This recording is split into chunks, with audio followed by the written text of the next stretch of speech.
when he told Daniel Bryan to get the hell out of his locker room, I had to get like a box of tissues. Like I was like, oh my god, that was awesome. There it is, right there. Do that. And that was great. Lost in this, I think Roman Reigns had a very good night.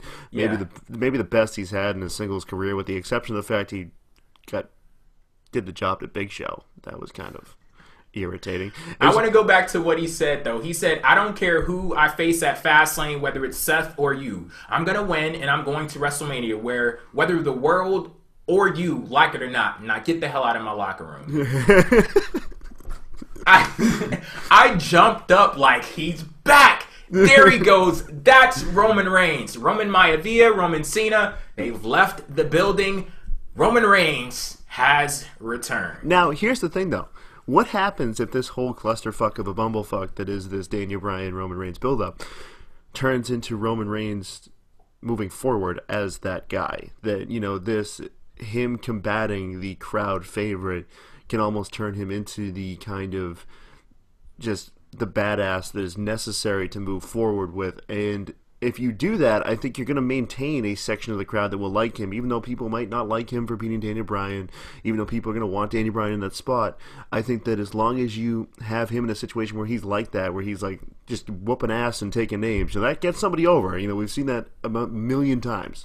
That's pretty interesting that you look at it that way, because a lot of people would see that as Roman Reigns being the heel. They act like Daniel Bryan is some all-powerful, all-seeing being, like he's completely untouchable. Like they've painted Roman Reigns in the heel role going into Fastlane, because they're like, Daniel Bryan is the most over guy in the company right now. There's absolutely no way that you can come out of that scenario, defeat Daniel Bryan in a match, and still have people like you. So people are looking at this like, yeah, Roman Reigns, this is definitely foreshadowing a heel turn. But that's pretty interesting what you bring up. But here is the number one key to what you're talking about.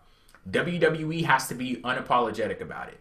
You can't have him go into that match and then it be some bullshit going on where it's like, oh, we're going to have Roman Reigns defeat Daniel Bryan, but we're going to have this interference and we're going to have this run-in and we're going to act like these little outside entities are going to distract the fans so they don't realize that, oh, hey, Roman Reigns is the one who pinned Daniel Bryan.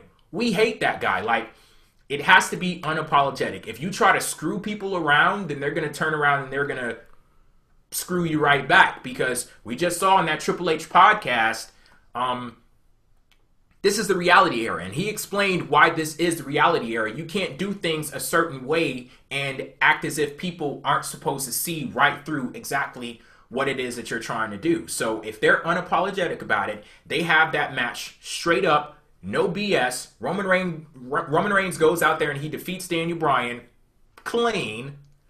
Then maybe I can see what you're talking about. But that's my optimal situation right there. I would love it if that's the road that they took. I could not agree more. They need a clean finish at Fastlane so bad. And the problem that I usually see is that they go with this distraction finish so much. I mean, I've even seen these memes made of like a box of fruit roll-ups and say like distraction roll-ups instead, like, because there's so many of them that you see now where a guy wins a match because of a distraction, whether it's a roll-up or just, the guy hits his finish because the guy was distracted, whatever. That has been overused so badly in the last few years, and especially right now, if you ask me. So yes, Daniel Bryan and Roman Reigns need a clean finish. 1, 2, 3, no BS or tap out. Yeah, that's not going to happen, but I don't think, at least. But anyway. Roman Reigns, he does have that finisher that he uses in WWE 2K15. Oh, yeah. I've never seen him use it in real life, but shit, maybe he'll pull it out. That's because it's not possible. Not because he Roman Reigns tapping out Daniel Bryan. Okay. Yeah, and if Roman Reigns taps out to Daniel Bryan, you can guarantee I will not be paying for WrestleMania. That's you can beat him. I'll figure it out. We'll work it out. WWE. You will not tap him out. That's not okay. That would be absolutely crazy to me if they did something like that. But as long as there's a clean finish, but I have the sneaking suspicion that clean finish possibility is not so high. To be honest, I really can see somebody getting involved with the finish. If somebody gets involved, that's one thing, but as long as it doesn't directly correlate with the finish, I can deal with it. But I just don't want it to be, the reason why Reigns wins. If Reigns is going to win, then, and again, another thing kind of going back to what we were talking about before, I kind of think that people do like to put Reigns in that heel role out of this, but I'll kind of play the devil's advocate and say I really don't think so. I actually think that you can kind of sympathize with Reigns a little more now because he is the one who won the damn Royal Rumble, and now he's the one with everything stacked against him rather than Bryan. Bryan's the one getting the opportunity. He's the one who gets this opportunity. And Bryan was a douche on Monday. But Evan, you really think that's going to happen though?